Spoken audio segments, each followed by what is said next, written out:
Good morning, good morning, good morning, good morning. I am popping in today and I wanted to address a situation that I feel a lot of parents would really like to get clarity on. And I understand where they're coming from because I am a parent as well. I'm a mom of a little boy, and a lot of the people that I've been talking to lately and over the years, their number one issue is how can they effectively do vendor markets and plan vendor markets when they don't have a babysitter or they don't have a support system. A support system could be anything: mom, grandma, grandpa, aunts, uncles, husband, wife. Like, I know there's a lot of people out there who just don't have the support system, or there's those of us that have a spouse but they work full time, so you're still on your own throughout the day, and sometimes on the weekends, depending on what your spouse does. Usually the people that work in vendor markets, um, at the markets that I've been to, the people that I've talked to, a lot of them are stay-at-home parents and their spouse works full time, and they do this to supplement income. Now, the issue is you got kids. We have kids, so when you have kids, you have to figure out, okay, it's like, especially infants, like babies between like newborn, because I've seen them newborn all the way up to like 3.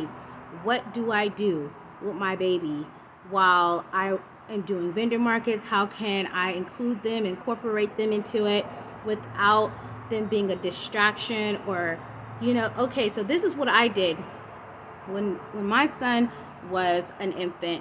What I did, I popped up the pack and play. And I know a lot of people feel like you shouldn't bring your child to a vendor market.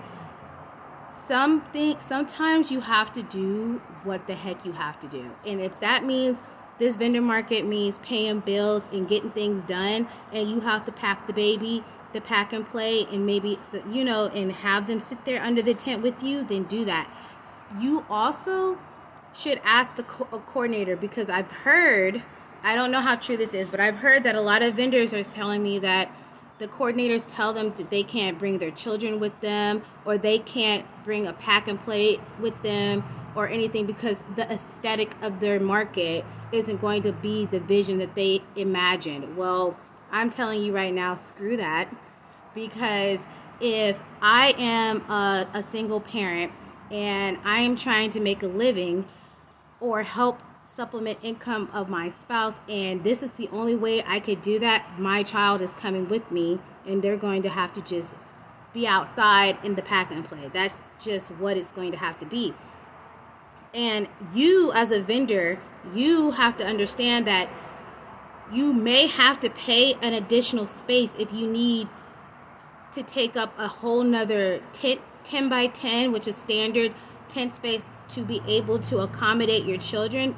You need to factor that into price, because I know that sometimes you have some coordinators are going they'll allow you, but you got to pay. At my markets, you're not going to have to pay for that. I'm not going to charge a parent an extra space because they have to pop up their pack and play.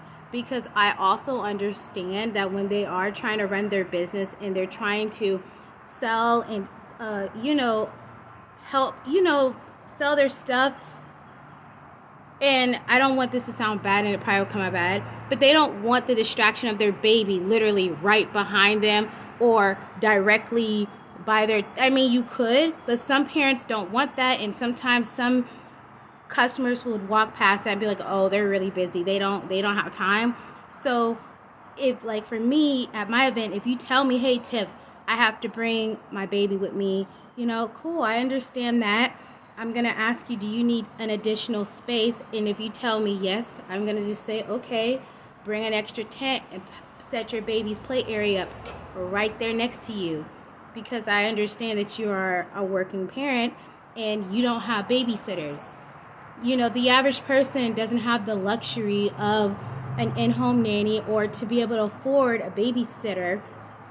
Even if you could, some people aren't available, they're not available all the time. So that is something that I feel coordinators should always factor in when they have a market and when they have when they're planning out their layout or the size of the venue. Understand that there are going to be people who have to bring their infants. They have to. I'm sure they have. Some are going to, and personally, I don't feel like you should be charged any extra, but that really is at the discretion of the event coordinator and what the event is and all that type of stuff. But since we're out in a park, I feel like it's not hurting nobody trying to do that. But if you don't need an extra space, don't take it, But so, and then you have the people who are trying to factor in, like, how can they start a business with the fact that they have small children? Because it's a little bit, in my opinion, a little bit easier when your kids are able to fix their own food and they know how to turn on the TV and they can go out and play with the kids outside and stuff, and you could do a little work. That's a lot easier, and you can move and you could do more when your child's that age. But when you have like an infant, or you have, well, newborns and stuff, they're easy too because they sleep a lot. But the toddler stage, I guess, is what I'm trying to get at. The toddler stage is a stage when the kids want to do literally everything and see and do and touch everything. You know what I'm saying? Like, I think that at that stage, there's a lot of parents who are just like at odds, and they want to start businesses, they want to start projects and stuff, but they can't seem to do it when they have children that says, like, I have a 2-year-old right now, and it gets very difficult. So what I suggest is getting a support system together, and you should probably do this before you actually start your business.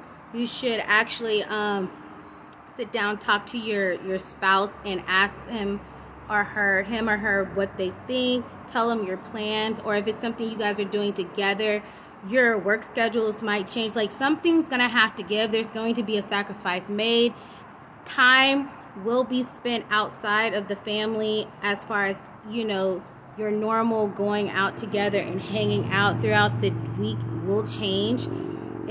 But I've noticed some people, they don't want to, in the beginning, before they're making really good money, that will actually allow them to step away from the business. I noticed that they want to do it, they want to have the freedom to be able to spend with their kids all day, or at least a good part of the day or week, but they also want their business to be bringing in enough income to support them. But in the beginning, it's not going to be like that. You're going to have to treat your business, your new business, as if it is a new baby. They're going to need you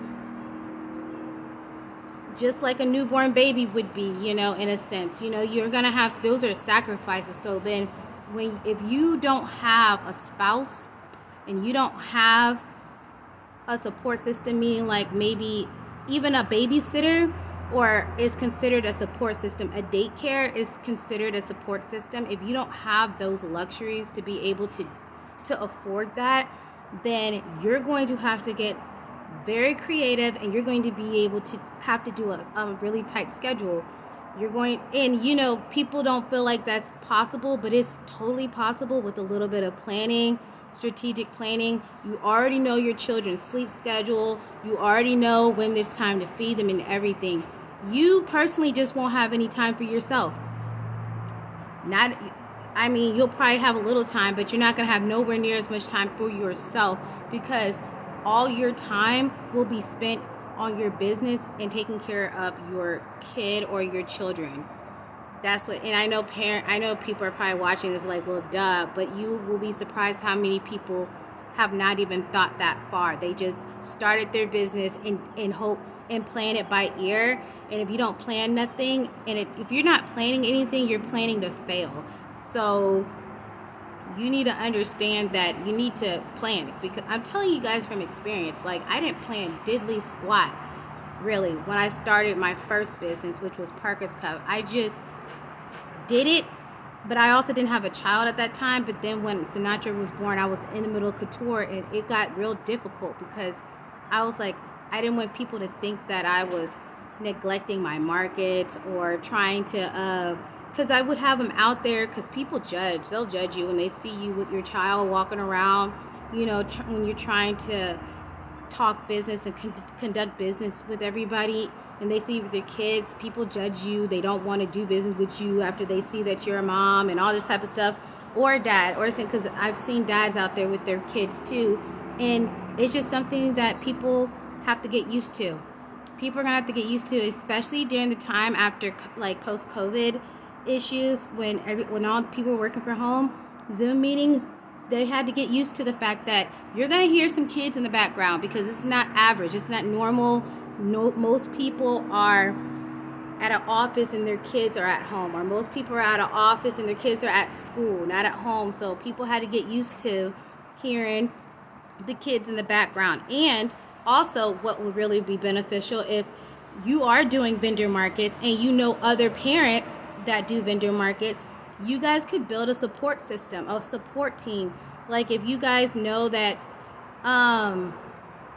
if you guys know y'all are gonna go, say you guys are going to the Taste of Kingwood, and you guys like, oh crap, I got 2 toddlers, you got a toddler, but we have to bring them, or we just can't do it. But you also know at the back of your head, if I don't come to this market, lights aren't getting paid, the car note's not getting paid, things aren't getting paid.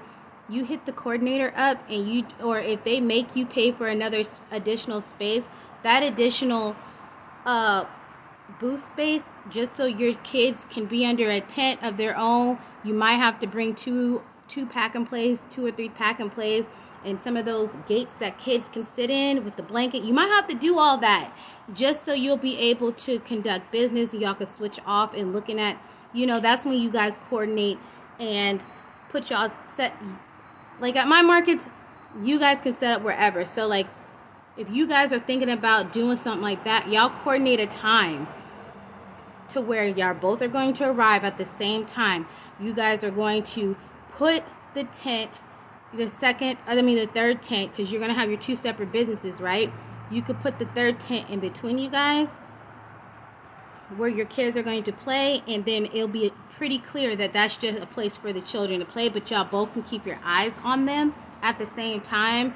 You could probably have a friend come and help, help you with your booth throughout. Like they could pop in maybe for like an additional 30-40 minutes while you go get food for the kids or whatever.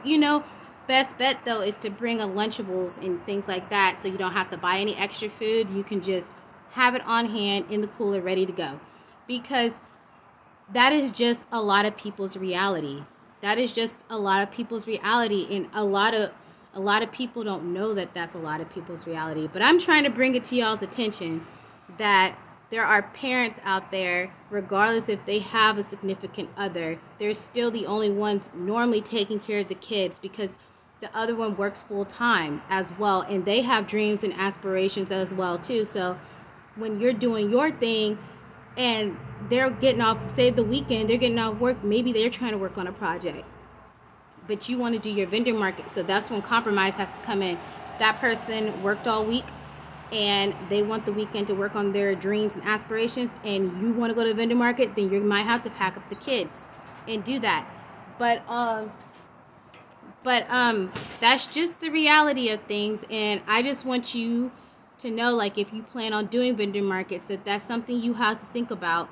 If you're trying to take your business outside of just being online, or outside of just being on social media, or just something you do at your house, and you want to get into the vendor world, that's something you have to consider. And the number one thing is to try to build the support system and get the scheduling and all that done before you start your business. So I don't want to take up too much of y'all's time. It is Sunday, and it's a very nice day and so if you guys have any questions, and if you ever want to learn anything else about what I do, which is Couture Event and the Livable Forest, I'm the co-owner and operator of both of them. You can visit coutureevent.com. It's KOUTOUREVENT.com, and that's for people who are looking to do vendor markets in the Kingwood area at Kingwood Town Center Park.